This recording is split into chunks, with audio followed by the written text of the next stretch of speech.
In the English language, we have a lot of words that have multiple meanings or a range of meanings. For example, let's look at the word date. Now, depending on the context, when we talk about a date, I could be talking about three different things. I could be talking about a certain kind of fruit, a specific day on a calendar, or I could be talking about two people who went on a date together. We have quite a few words like this. There's one particular word that I think we've created multiple meanings for. This is the word love.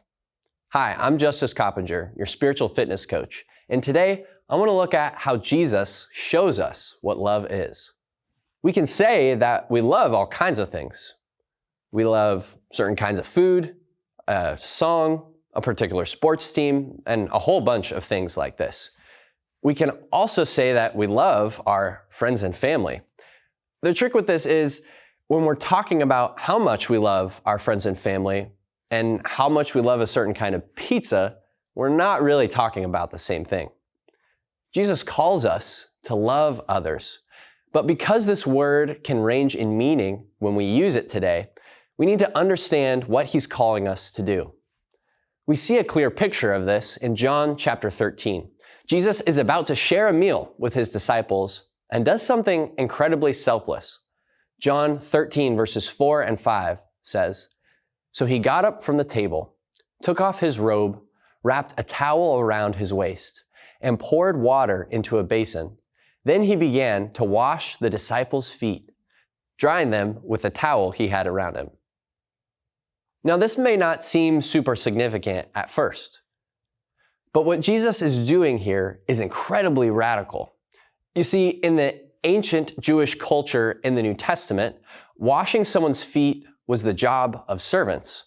And so in this moment, Jesus, the Son of God, the Christ, the Savior of the world, is purposefully taking the lowly position of a servant. Why is this? Let's look at another passage from John 13. Verses 34 and 35 say, "So now I am giving you a new commandment. Love each other. Just as I have loved you, you should love each other. Your love for one another will prove to the world that you are my disciples."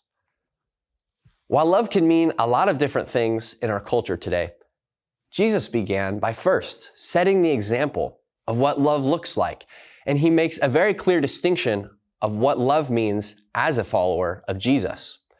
Loving each other just as Christ loves us begins with us humbling ourselves and serving others, not so that we would get something in return, but so that they can experience what Jesus' love is like. As verse 35 says, our love for one another is what shows the world that we are disciples of Jesus. And we shouldn't take this lightly. Our love for each other is a sign and helps paint a picture of who Jesus is. And we have an opportunity every day to show others around us who Jesus is and how much he loves them. A key part of this is that washing the disciples' feet is something that Jesus went out of his way to do. No one asked him to do it or expected that he would. And our love should look the same way. We should be intentional with the way we are serving others and not just simply do what is asked of us. We should take it a step further and serve others without being asked and without expecting anything in return. So consider today an opportunity to show those around you what it means to love like Jesus. Search for opportunities to humble yourself, serve others, show kindness, and be a friend to someone who needs one. Pray for God to open your eyes to see those opportunities and go and win today.